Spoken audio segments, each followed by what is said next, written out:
A teacher's affects eternity. Kasabihan lang yun. Kasabihan at pinatunayan ng panahon at kasaysayan.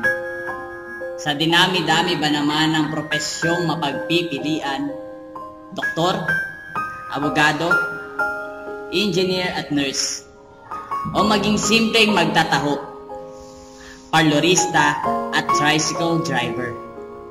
Lahat yon dumaan sa isang guro.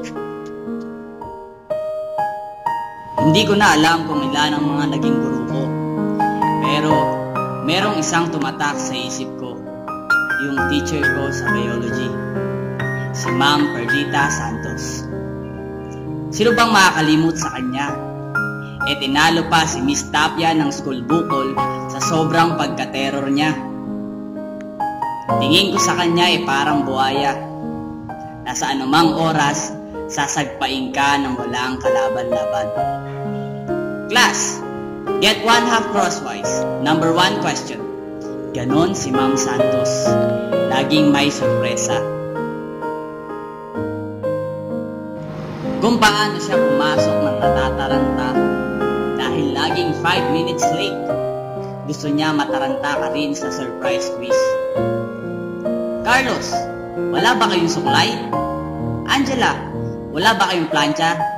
Dalawa yung plancha namin sa bahay, ipapahiram ko sa inyo yung isa. Pati ba naman personal grooming ng estudyante, pinapakailaman pa. Magaling naman siya sa subject niya. Minsan nga lang, parang praning. Bigla na lang natutulala. At pag may nagingay, nambabato ng eraser. Wala naman kaming alam tungkol kay Ma'am. Maliban sa byuda siya at may isang anak. Hindi lang naman ako ang asar sa kanya.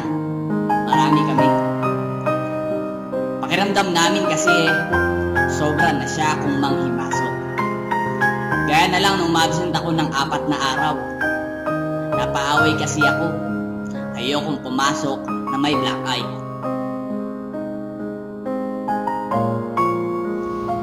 Carlos, remain after class. Lagot. Alam na ni Ma'am yung nangyari at sigurado lalabas na naman yung pangil niya. Isama na yung sungay at buntot. Bukod sa pagagalitan ako, babantaan pa ako na bibigyan ng low grade sa character education. Makahulugan ang titig sa akin ni Ma'am. Di ko may paliwanag. Matamlay siya nung hapon na yun. Carlos, I want you to go with me after class. Saan po, Ma'am? Sa bahay namin.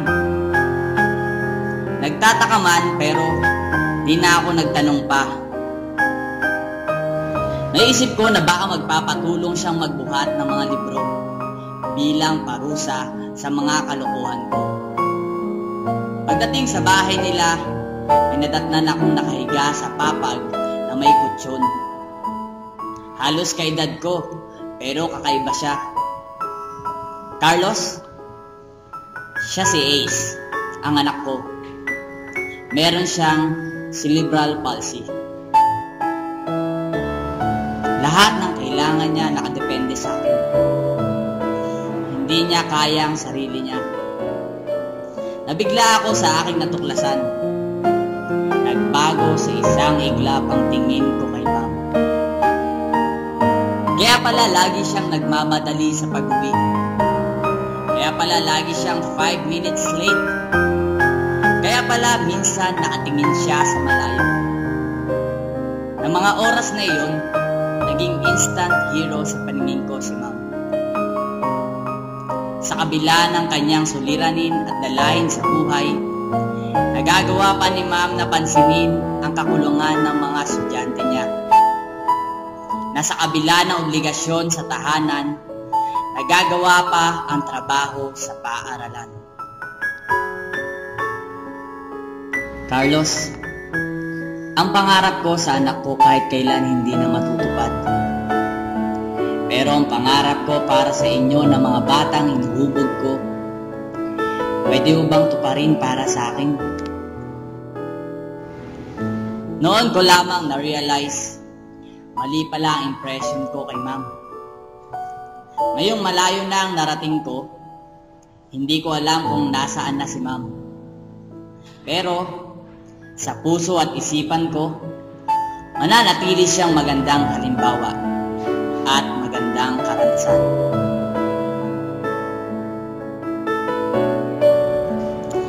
Alay sa lahat ng guro. Salamat sa inyong dedikasyon.